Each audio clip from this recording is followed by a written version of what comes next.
Selamat hari kepada semua. Hari ini saya ingin berkongsikan produk Scores AI. Jadi apakah itu AI?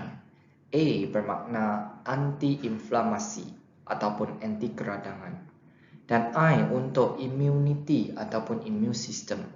Jadi pada nama kita tahu Scores AI adalah satu produk untuk meningkatkan immunity dan juga anti keradangan. Jadi jikalau kita search online, kita tuliskan keywords immunity ataupun keradangan, biasanya mereka akan berkait dengan COVID-19. Sebab dalam pandemik COVID-19, semua orang memang menumpukan perhatian kepada kedua-duaan perkataan ini. Dan semasa COVID-19, kebanyakan orang pun ambil vaksin sebab ingin meningkatkan imun diri melalui vaksin ini. Jadi, soalan saya, adakah immunity terjamin selepas vaksinasi? Tengoklah laporan daripada berita harian. Jawapannya adalah tidak, sebab antibody masih akan turun selepas 10 minggu anda ambil vaksinasi. Antibody turun juga bermakna immunity kita akan menjadi lemah. Jadi kita masih akan berpeluang tinggi untuk dijangkiti. Dan itulah sebab kita boleh nampak daripada berita-berita penerima vaksin dijangkiti untuk kali kedua dan kali ketiga. Dan apa yang lebih teruk lagi, penerima vaksin yang menyebarkan virus. Jadi kita boleh tahu vaksinasi cuma meningkatkan imuniti kita buat sementara. Jadi apa yang boleh digunakan untuk menentang COVID-19 ini? Jadi jawapannya adalah immunity badan sendiri dan ia adalah kunci yang terpenting untuk menentang virus. Jadi immunity badan sangat penting dan fungsi immunity bukan saja untuk menentang virus dan bakteria dari luar badan sahaja. Dalam badan kita, immunity memainkan peranan yang penting untuk menghapuskan sel kanser. Jadi jikalau immunity cukup kuat, kita boleh menghapuskan sel kanser sebelum dia bermula dari stage 1 ke stage kedua, stage ketiga dan stage keempat dan seterusnya. Jadi immunity yang kuat boleh menghapuskan sel kanser dalam masa yang singkat. Dan seterusnya, immunity juga penting untuk membuang sel darah merah yang tua dan rosak. Jadi boleh menolong memperbaharui sel darah dalam badan kita. Oleh itu, saluran darah kita boleh kekal sihat. Kita boleh mengekalkan kecukupan darah dalam badan. Jadi boleh mengelakkan penyakit jantung, penyakit saluran darah. Dan seterusnya, immunity juga menolong mengenal pasti antigen asing dengan tepat untuk mengelakkan disfungsi imun. Sebab kebanyakan penyakit disfungsi imun seperti rheumatoid arthritis sebenarnya disebabkan oleh immunity menyerang sel normal badan sendiri. Sebab dia tidak boleh membezakan siapa adalah sel asing, sesiapa adalah sel normal badan. Dia serang sahaja. Jadi jikalau immunity yang cukup kuat, dia boleh mengenal pasti dengan tepat sesiapa adalah yang asing, sesiapa adalah yang normal. Dan seterusnya, immunity mengaktifkan antibody seperti antibody B, antibody T. Dan ini adalah untuk mengelakkan jangkitan berulang. Jadi jikalau immunity sendiri cukup kuat, kita boleh mengelakkan jangkitan untuk kali kedua, untuk kali ketiga. Dan akhirnya, immunity juga penting untuk mengawal, untuk mengelakkan keradangan yang melampau. Bermaknanya, hari ini kita ada keradangan dalam badan, tetapi immunity yang cukup kuat boleh mengurangkan masa keradangan ini. Jadi kita boleh sembuh dengan lebih cepat. Jadi bagaimana kita boleh tahu immunity kita adalah kuat ataupun lemah? Tengoklah adakah anda mengalami tanda-tanda di bawah. Jikalau ada, bermaknanya immunity anda agak lemah. Jadi adakah anda sering berasa letih ataupun lemah semangat dan ini tidak boleh diselesaikan dengan tidur yang cukup? Sudah tidur cukup tetapi masih berasa sangat letih lagi. Jikalau ada tanda-tanda macam ni, mungkin kemungkinan besar imuniti anda lemah. Dan kedua, kerap selsema ataupun senang terdedah kepada penyakit berjangkit. Jadi ini adalah tanda-tanda imuniti yang lemah juga.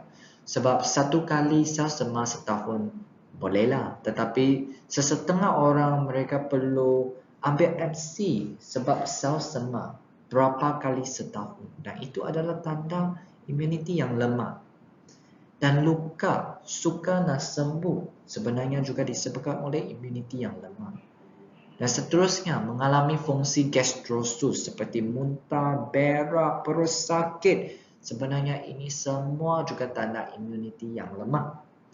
Dan kualiti tidur buruk ataupun sentiasa bermimpi sebenarnya juga kemungkinan besar adalah imuniti yang lemah. Dan akhirnya, kemurungan. Jadi mood tidak baik. Sebenarnya ini juga disebabkan oleh imuniti yang lemah. Jadi apakah faktor yang melemahkan imuniti? Sebenarnya kebanyakan kita tahu faktor-faktor itu. Cuma mungkin sangat susahlah bagi kita untuk mengelakkan mereka. Sebagai contoh, usia. Semakin tua kita, semakin lemah imuniti kita. Tetapi boleh tak kita tak mahu menjadi tua? Tidak boleh. Jadi imuniti kita akan menjadi lemah semakin kita tua. Merokok dan alkohol akan melemahkan imuniti. Itu pun kita tahu. Cuma jikalau kita panggil orang yang sudah biasa merokok ataupun minum alkohol, cubalah panggil mereka berhenti. Sebenarnya sangat susah sebab mereka sudah biasa. Dan tekanan dan kemurungan juga akan melemahkan imuniti kita. Itu pun kita tahu. Tetapi jikalau panggil orang yang mengalami tekanan tinggi ataupun kemurungan, jika anda panggil mereka relaxlah sikit, gembiralah sikit, itu pun sangat susah sebab mereka belum menyelesaikan masalah mereka lagi. Dan seterusnya, kurang tidur, kurang bersenam, kurang nutrisi makanan. Biasalah ini 3 pilah yang kita cakap. Jikalau mau sehat, jikalau mau imuniti tinggi, imuniti kuat, perlulah tidur yang cukup, senaman yang cukup, nutrisi makanan yang cukup. Tetapi adakah setiap orang, adakah orang masyarakat kini tiap-tiap hari ada tidur yang cukup, tiap-tiap hari ada buat senaman, tiap-tiap hari ada makan nutrisi yang seimbang? Saya percaya kebanyakan orang tidak. Jadi itulah, walaupun kita sudah tahu faktor-faktor yang melemahkan imuniti, tetapi sangat susah bagi kita untuk mencapai imuniti yang kuat. Jadi bagaimana kita boleh meningkatkan imuniti jika kita tidak dapat mengelakkan faktor-faktor yang disebut depan tadi? Jadi memang ada satu cara untuk meningkatkan imuniti dengan senang, iaitu mengambil suplemen peningkatan imun. Itu adalah cara yang paling senang dan paling senang dicapai. Jadi mungkin anda akan tanya, ada tak penggalak imun semula jadi? Dan jawapannya ada, yaitu cendawan perubatan. Cendawan perubatan bukannya cendawan yang biasa kita makan dalam diet kita. Cendawan perubatan ini adalah sejenis cendawan yang mempunyai peranan sebagai ubat. Marilah kita tengok petikan daripada pakar Dr. Isaac. Jadi Dr. Isaac merupakan seorang pakar dalam bidang perubatan kanser, kesihatan imun dan detoksifikasi. Daripada beliau mengatakan cendawan perubatan benar-benar azad sebagai makanan dan ubat kerana sifat terapeutiknya yang menyokong kesihatan. Jadi beliau memang mencadangkan kita boleh mendapatkan cendawan perubatan untuk meningkatkan sistem imun ataupun meningkatkan kesihatan kita. Jadi cendawan perubatan adalah sejenis cendawan yang mempunyai sifat terapeutik. Dan mereka juga merupakan penguat imun semula jadi. Dan dua cendawan perubatan yang digunakan dalam kos AI kita adalah cendawan susu harimau dan cendawan sanghuang. Jadi di sini kita akan menerangkan sedikit latar belakang tentang cendawan susu harimau. Jadi di mana datangnya nama cendawan susu harimau? Sebenarnya Nama ini datang daripada satu cerita. Jadi cerita itu adalah macam ini. Dulu, ibu harimau ingin menyusukan anak harimau. Tetapi anak harimau mempunyai gigi yang tajam dan ibu harimau takut sakit. Jadi ibu harimau menitiskan susu dia ke tanah. Jadi anak harimau boleh menjilat. Dan susu yang menitis di tanah, mereka intipati matahari dan bulan dan akhirnya menghasilkan cendawan. Dan itulah datangnya nama cendawan susu harimau. Tetapi apa yang dikatakan tadi adalah satu cerita sahaja. Itu bukannya benar. Apa yang benar di sini adalah cendawan susu harimau sudah mempunyai sejarah perubatan selama 500 tahun dan boleh digunakan untuk membantu keadaan batuk, asma, demam, muntah, stamina, dan ini semuanya adalah masalah sistem pernafasan. Lagi, boleh membantu hepatitis kronik, ulcer gastrik, kelemahan qi, penyembuhan luka dan gangguan usus. Dan semua fungsi-fungsi ini sudah dibuktikan dengan history, dengan sejarah selama 500 tahun. Di sini saya ingin menumpukan kepada beberapa point, beberapa keadaan, yaitu batuk, demam, stamina, gangguan usus, ataupun kelemahan qi. Kenapa ingin menumbuhkan perhatian kepada beberapa keadaan ini? Sebab COVID-19. Sesiapa yang kena COVID-19 juga mempunyai simptom yang sama seperti ini. Dan cendawan susu harimau sangat popular terutamanya semasa pandemik ini sebab mereka sudah mempunyai sejarah selama 500 tahun untuk merawat, untuk membantu keadaan seperti yang di-highlightkan sini. Walaupun kita sudah tahu cendawan susu harimau mempunyai sejarah perubatan selama 500 tahun dan ia boleh membantu dalam sistem pernafasan dan juga membantu keadaan COVID-19, tetapi cendawan susu harimau ini merupakan cendawan yang sangat jarang dan oleh itu dia sangat berharga. Jikalau kita masuk ke dalam hutan dan kita sangat bertuah bertemu satu batang cendawan susu harimau, dalam kawasan 5 km, kita tidak mungkin berjumpa batang yang kedua. Itu adalah betapa jarang dan berharganya. Dan walaupun kita sangat bertuah berjumpa cendawan susu harimau dalam hutan, pun jangan gembira terlalu awal. Kenapa? Sebab cendawan susu harimau mempunyai spesies yang berbeza dan bukannya semua mempunyai nutrisi yang sama tinggi. Jadi ketiga-tiganya adalah spesies cendawan susu harimau. Mereka semua dipanggil susu harimau dan mereka nampak sama sahaja. Tetapi yang betul-betul mempunyai nutrisi yang tinggi, yang tertinggi sebenarnya adalah yang tengah-tengah ni, panggil Lichnosus rhinoceros. Dan ini adalah cendawan susu harimau yang digunakan dalam skos AI. Jadi bahagian cendawan susu harimau yang paling berkhasiat sebenarnya adalah pada akar dia di bawah cendawan susu harimau. Dinamakan sklerotium. Di sini adalah tempat yang paling berkhasiat. Kenapa dia berkhasiat? Sebab dia mengandungi bahan-bahan aktif yang berfungsi seperti beta-glucan membantu mengawal autoimmunity. Asid linoleik membantu anti radang. Octadecane membantu anti asma. Alkaloid membantu antibakteria. Flavonoid membantu anti alergi. Phenolic membantu antioksidasi. Jadi, bahan-bahan aktif ini lah yang sebenarnya membantu keadaan sistem pernafasan ataupun keadaan COVID-19. Dan di sini saya ingin menumpukan perhatian kepada mengawal autoimmunity. Mengawal autoimmunity adalah lebih penting berbanding dengan immunity yang tinggi. Okey, mengawal auto. Mengawal atur bermaksud dia tolong kawal atur imuniti kita. Semasa keradangan berlaku dalam badan kita, kita boleh menolong kawal atur, tolong singkatkan masa keradangan. Jadi, mengawal atur imuniti adalah sangat penting. Di sini adalah faedah-faedah cendawan susu harimau yang dibuktikan dengan sains moden.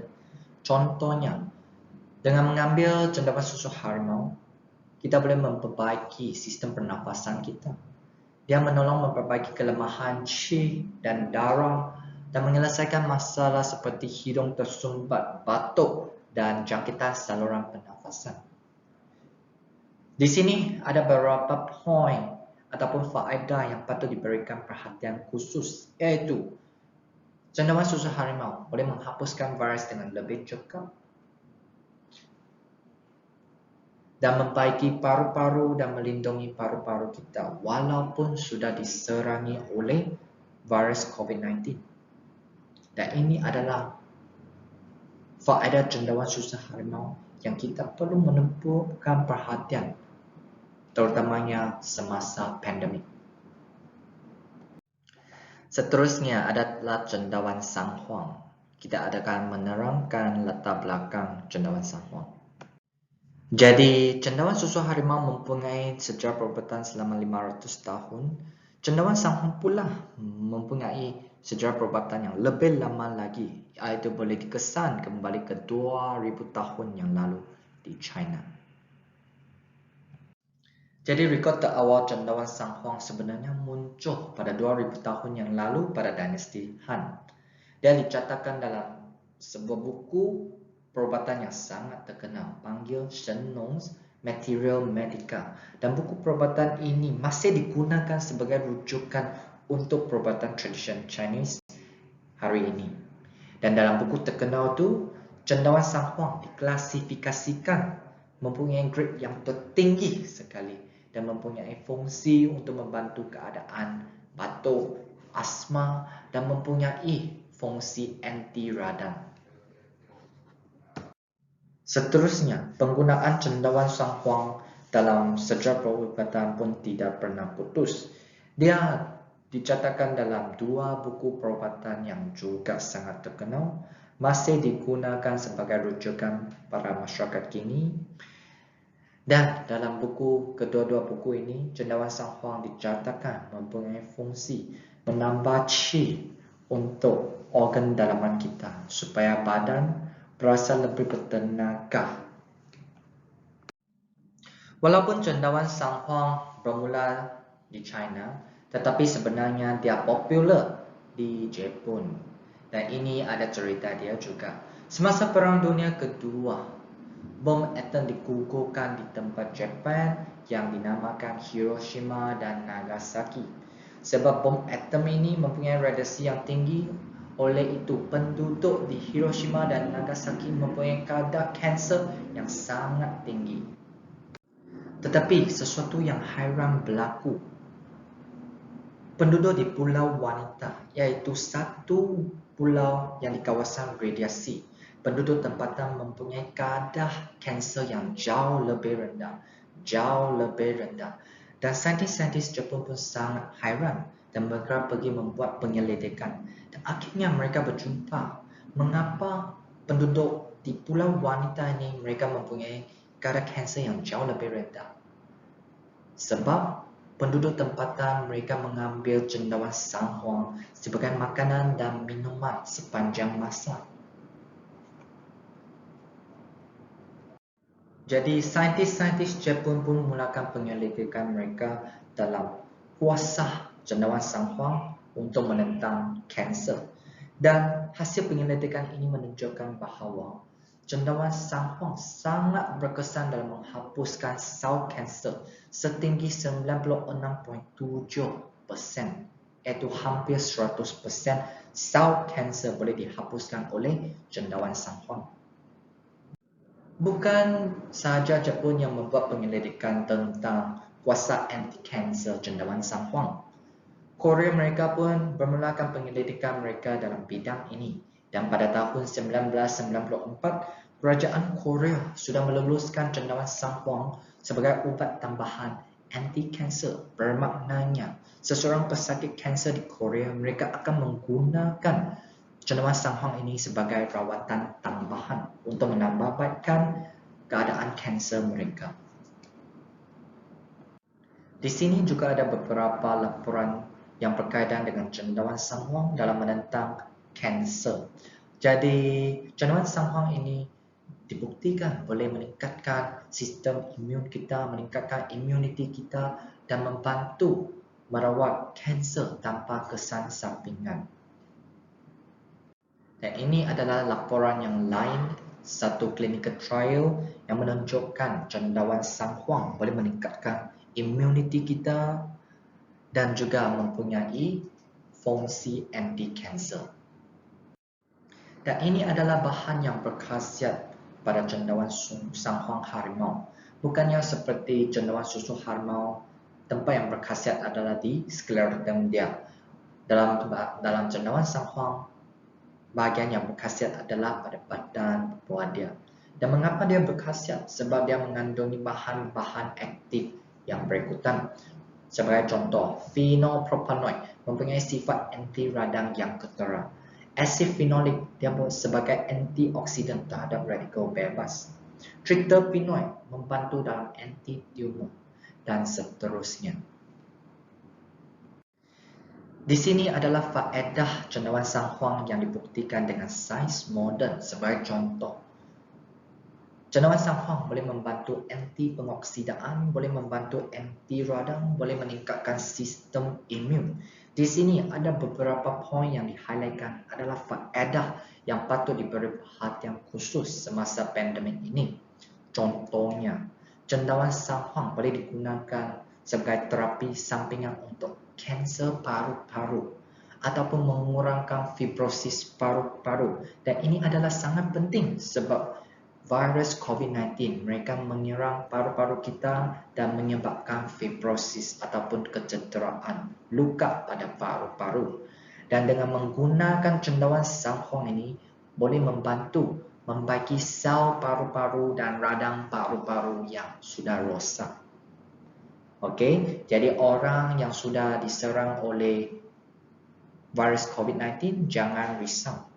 Boleh menggunakan cendawan sanghang untuk memulihkan keadaan anda. Jadi di sini adalah formula Unique Scores AI, gabungan cendawan susu harimau dan cendawan sanghang. Cendawan susu harimau menentang virus dan bakteria daripada luar, lebih penumpukan kepada kesihatan sistem pernafasan. Manakala cendawan sanghang menjaga kesihatan dari dalam, dia akan menghapuskan sel kanser, sel yang sudah lemah, sel yang sudah rosak. Jadi gabungan cendawan susu harimau dan cendawan sanghang melindungi kita dari luar dan dalam.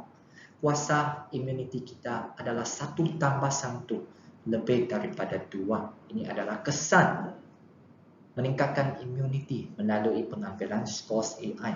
Jadi mungkin anda akan tanya, di luar pasaran juga ada vitamin C dan juga prebiotik yang dikatakan boleh membantu kesihatan imun, yang dikatakan boleh meningkatkan immunity juga. Jadi di sini kita pun masukkan vitamin C dan prebiotik untuk meningkatkan, untuk sempurnakan formula ini lagi untuk meningkatkan immunity kita. Sumber vitamin C kita adalah daripada serbuk nanas. Kenapa kita memilih nanas? Selain dia mempunyai vitamin C yang tinggi, sebab dia mengandungi enzim bromelain, sejenis enzim yang boleh mengurangkan keterukan keradangan dalam badan. Jadi ini adalah sangat penting dalam kesihatan immunity, mengurangkan keterukan keradangan. Seterusnya, sumber prebiotik kita adalah daripada inulin. Jadi, dia boleh meningkatkan bakteria bermanfaat dalam badan dan itu boleh membantu meningkatkan immunity kita. Dan inulin juga merupakan sejenis gula yang tidak mudah dicerna. Oleh itu, dia tidak meningkatkan tahap gula dalam darah. Jadi ini adalah sangat sesuai untuk pesakit diabetes. Penyakit kencing manis boleh makan skos AI tanpa risau. Dan ini adalah kuasa gabungan cendawan susu harimau dan cendawan sangkong. Gabungan kedua-dua cendawan ini boleh membantu antioksidan, anti keradangan, antibakteria, antivirus, anti kanser, anti asma, anti alergi. Dan semua segi ini adalah sangat penting untuk meningkatkan imuniti, untuk menjaga imuniti kita. Jadi skos AI disyorkan kepada siapa? Skos AI disyorkan kepada pesakit kronik ataupun orang yang obesiti sebab golongan ini mereka mempunyai keradangan yang lebih teruk dalam badan.